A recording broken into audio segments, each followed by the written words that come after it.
Hey guys, Distler Magic here. We've still got some crazy Magic news coming out this weekend. The biggest story is we've got a fundamental rules change in how one certain type of permanent works.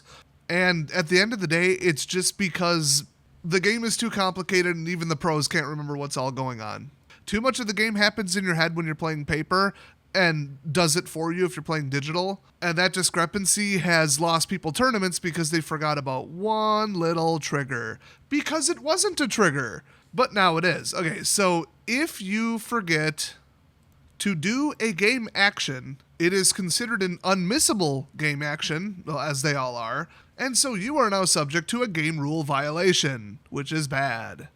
If you have a game rule violation, you are now officially in the rules classified as a naughty boy, and you'll be subject to a penalty of 3 days of constant torture, also known as playing MTG Arena.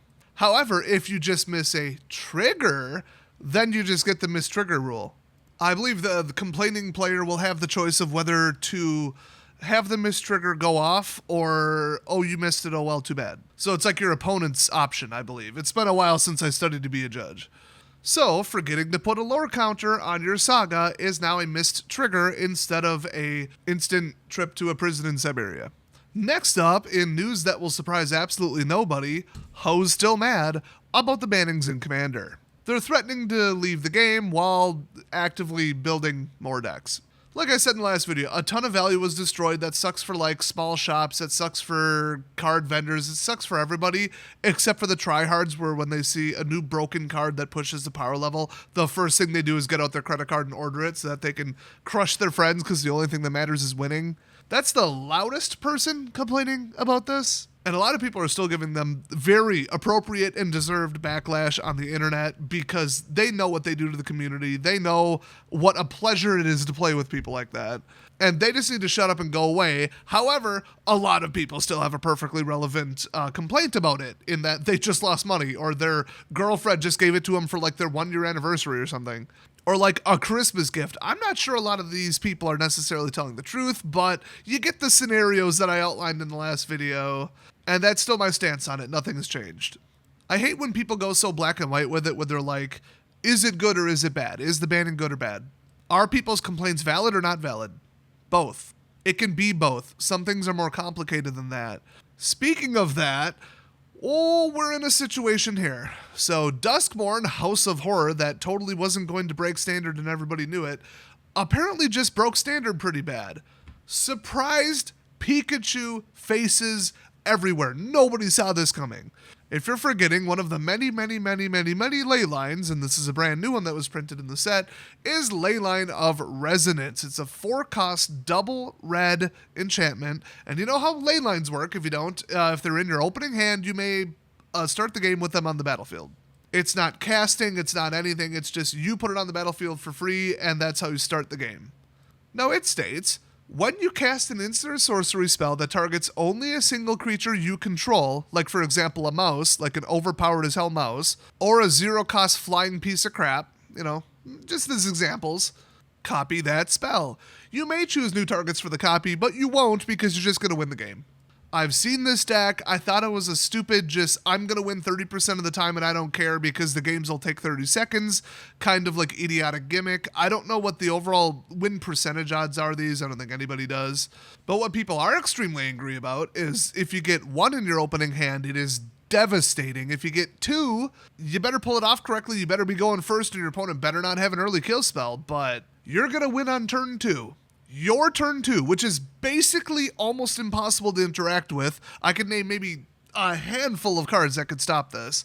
If you go first, which is why Legacy and Vintage are commonly referred to as competitive coin flipping, because whoever goes first gets their stupid turn 1 or turn 2 combo off first and wins.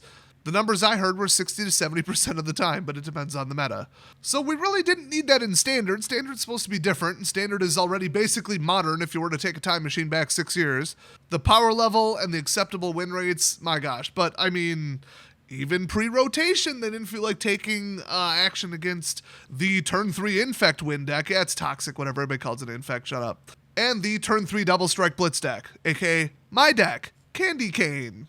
both of them would consistently win on turn 3, which is your opponent's turn 2 if you go first, which is why Arena is modified to make sure that I don't go first. I tracked 1,000 games and I went first. I don't remember if it was 21 or 18% of the time. We did the sample twice, and one time we got one result, one time we got the other, but it was low.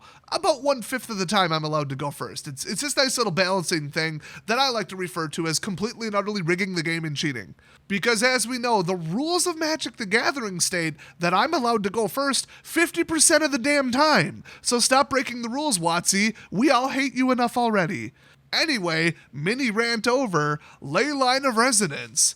I didn't think it was that big of a problem because the 4 times I've gone up against it in Arena, I absolutely blew it away. They brought out a creature, I blew up the creature, that was the end of it. 1-drop, 2-drop lifelink exile, and it's gone. And I've got a Ward 2 creature, they just forfeit. So I thought, wow, what a dumb gimmick you've got there, why are you playing this in Tier 1 Diamond? Apparently other decks that are a little bit slower, a little bit more mid-range, don't have like emergency removal on turn 2, or just happened to go second, are not a fan of that. The players behind the decks are not a fan of that. And they're actually demanding that it be emergency banned. Now, here's why that's never going to happen. 1, WotC, they move at the speed of a glacier. 2, they don't ban rares from sets that just came out. And technically people were calling for the ban the day before the set actually formally launched. So they wanted it banned before the set was even out. So that means that how many days is it? 3 days? 2 days of playtesting? The internet and the community as a whole, in the Magic community, are better at playtesting than WotC, which I think you already knew that. I just wanted to point that out. So also, their stated philosophy on the change of the ban timing, which was one of the biggest mistakes in Magic's entire history, was that they're only going to emergency ban something if it is this egregious combo, like something they didn't see in playtesting, okay? This isn't a combo. This isn't a card that came out 2 years ago that's still in Standard that they forgot about. This is a card that is a self-contained problem. The problem is with the exact words on this card and nothing else. There is no interaction. You could debatably say it's the stupid mouse. Or it's the stupid, the gay cowboy set flying thing that shouldn't cause 0. That's not a card interaction. This card, on its face as designed, is too powerful, according to the people complaining about it and who want it banned. Are they going to admit that, oh, it's not just something we missed in playtesting, this latest card from this latest set is the problem, we're going to ban it, we're going to emergency ban it? No, their egos are too big. Anybody can say, oh, there's, 2,000 to 3,000 cards in Standard, and we forgot about this little obscure interaction, and now it's, 60, 70% win rate, and we're going to have to emergency ban it. They're going to say, oops, we knew exactly what this card was, what it said, and what it did, and we thought that was perfectly fine, but now that people are mad, it's not. That's never going to happen. So it's going to suffer through this bullshit until it, ruins a tournament, and then people get even more mad, and they might take that opportunity to change their ban policy and go back to, how about monthly bans? I wouldn't really be, quote, going back to, but how about we just go there? That's the place I want to be. The only other thing they could do besides that is put me in charge of the ban list. I think that would be a pretty big improvement. And then the third thing is stop printing bullshit like this. And then 3B, actually playtest this shit. Oh, there is one more story. Some idiot on Twitter or something was threatening to do what they call a civil lawsuit, which, okay, there's over $20 million in stolen money from the consumers. If it was stolen, it would be theft. I think the word you're looking for is damage instead of civil. It would be, I guess, a civil classified class action lawsuit. Against who? But then again, we don't have a binding agreement in any way, shape, or form with the Commander Committee, so they don't have the arbitration protections.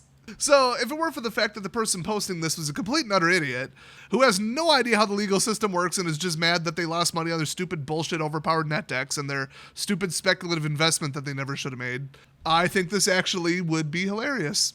But then again, I mean, the general sentiment is you agree to, when you play a format, that bans exist and that the format is managed by them, so everything they do you have to accept.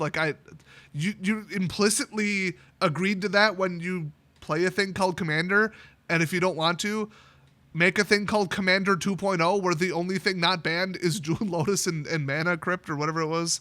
I already forgot. I don't own $100 cards and I don't play expensive formats. So go pack the Vikings. Good luck with the lawsuit. I'm out of here.